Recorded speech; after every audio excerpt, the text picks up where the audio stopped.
Good afternoon. Um, uh, Spring has hit California. You can see that I am wearing one of my Hawaiian shirts, unlike the button-downs that I recorded the lectures in.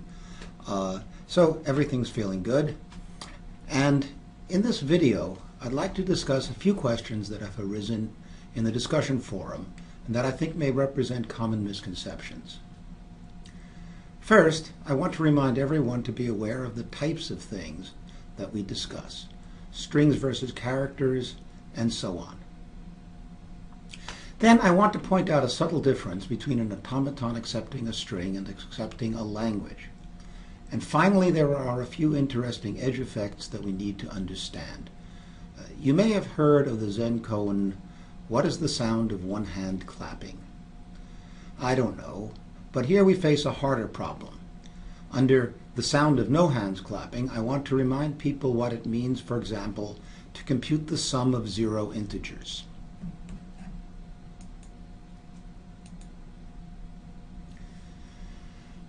We're familiar with types or classes from work with most any modern programming language. The things we talk about in automata theory also have types, and confusing one type for another is just as dangerous here as it is in programming. Two distinctions I want to emphasize today are, first, between characters and strings, and then between sets and the members of those sets. A string is a sequence of 0 or more characters. In most programming languages, double quotes are placed around a string, and single quotes around a character.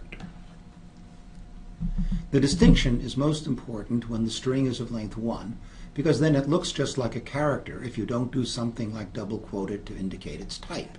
Most importantly, epsilon is the way we represent the empty string. In most languages, the way to represent the empty string is by double quotes with nothing in between them, like this.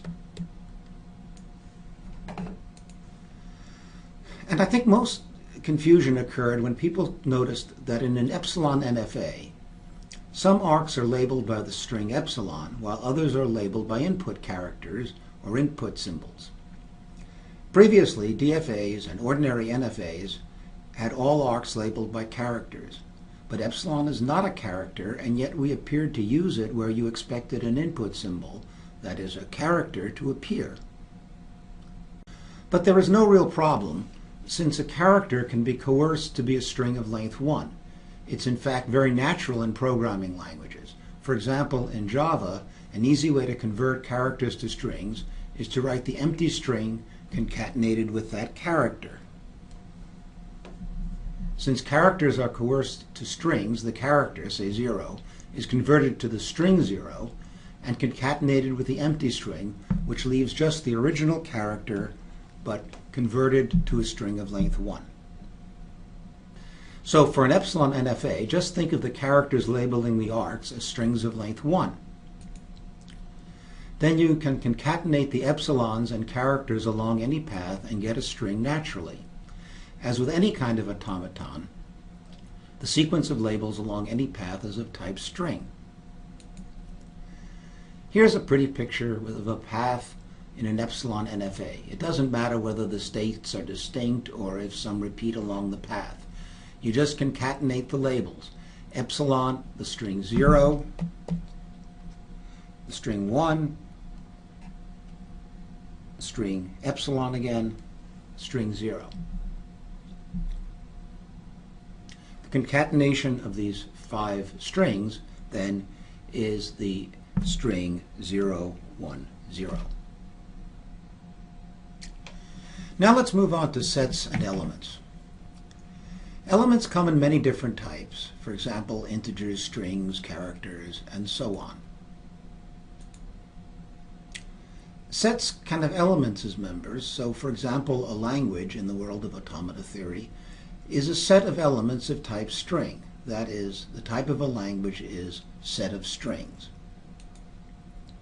And remember that epsilon is a string, while the empty set is a set.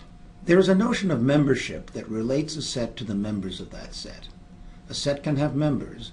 The element types like string do not have members. Technically, the members of a set can be sets themselves, but we're not going to talk about such sets much. Occasionally, we mention the power set of a set S, whose members are each of the subsets of the set S, and thus are sets themselves. But in most cases, you can assume that sets have members that are elements and not sets. The empty set is a set, but it has no members. All other sets do have one or more members. And elements do not have members either. For example, epsilon has no members, but the reason epsilon has no members is because it is of a type for which having members makes no sense. We must not confuse the empty string with the empty set. They each have no members, but for very different reasons, and their types are not the same. Let's see how the set-element distinction applies to states of a non-deterministic finite automaton. First, states of any automaton are elements, not sets. The subset construction seems to create a DFA whose states are sets of the states of the NFA. But really, what we are doing is computing sets of NFA states and giving each one a name. This name is the name of a DFA state, and each DFA state corresponds to a set of NFA states, but the DFA state is an element with an associated value, and the value is the set of NFA states. We can even use the set of NFA states as the name of the DFA state, but we should then understand the notation for the set. Like the set containing P and Q, is a string that is the name of a DFA state. Here's another point that has caused some confusion. Automata accept strings, the labels of the paths that lead from the start state to an accepting state. But we also said that an automaton accepts a language. This language is the set of strings that the automaton accepts. If we say automaton A accepts language L, then we mean that L consists of all and only the strings that A accepts. Thus, while the typical automaton accepts an infinite number of different strings, it accepts exactly one language, the set of strings that it accepts. Let's remember that the phrase automaton A accepts language L means that L is the one language of A. A accepts all the strings in L, and A does not accept any other strings. The extreme case of the confusion would be an automaton like the one shown, which accepts every string, but only accepts one language, the one we refer to as 0, 1 star. That's this. That is, it's the language of all strings of zeros and ones. If you don't see the difference between accepting strings and accepting a language, you would erroneously conclude that this automaton accepts every language whatsoever, such as the set of 0 to the n, 1 to the n, such that n is equal to greater than 1. It doesn't. It accepts this language, set of all strings of zeros and ones. I now want to talk about a point of confusion that comes up in several places. What happens when you try to apply an operation to zero things?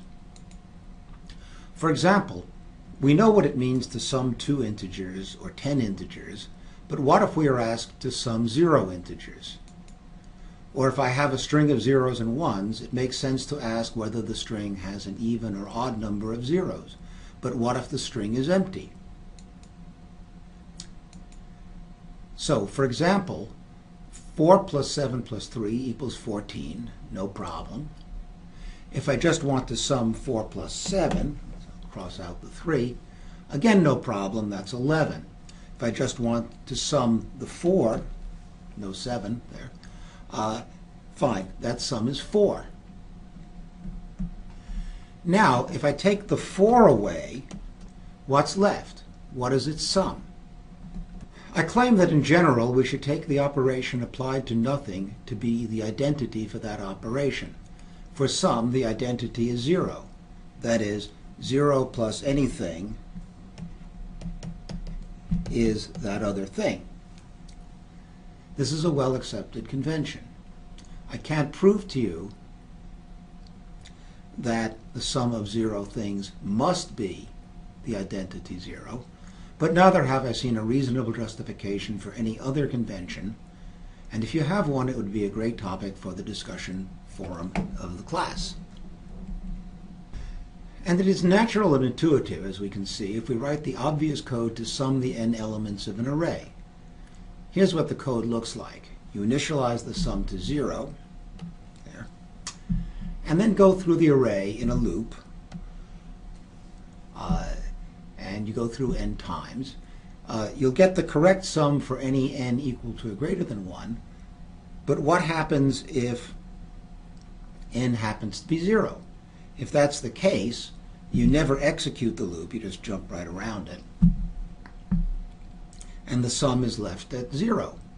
And initializing the sum to anything but 0 makes no sense and would not give the correct result for n equals to or greater than 1 unless you did serious contortions to the code. Here are some other examples where the identity for the operator is the only thing that makes sense. The OR of zero propositional variables is false because false is the identity for OR. That is, false OR x equals x.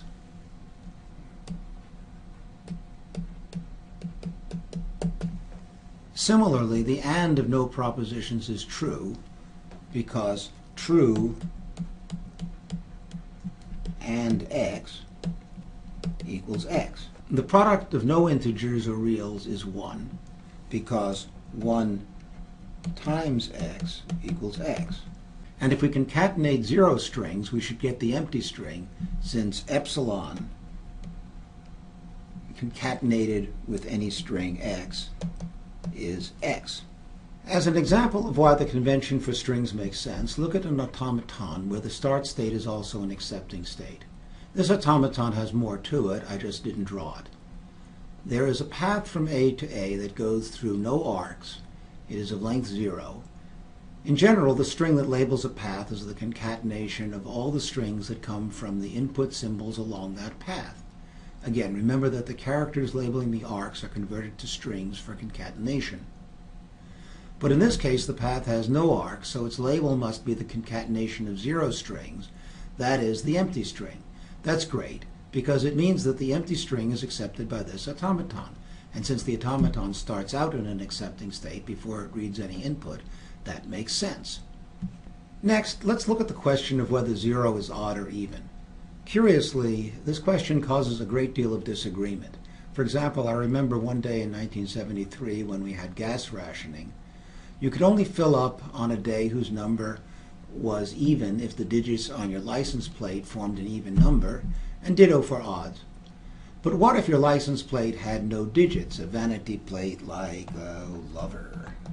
Okay. Since legislatures are not mathematicians, different states had different policies, some treating a plate like this as odd and others as even.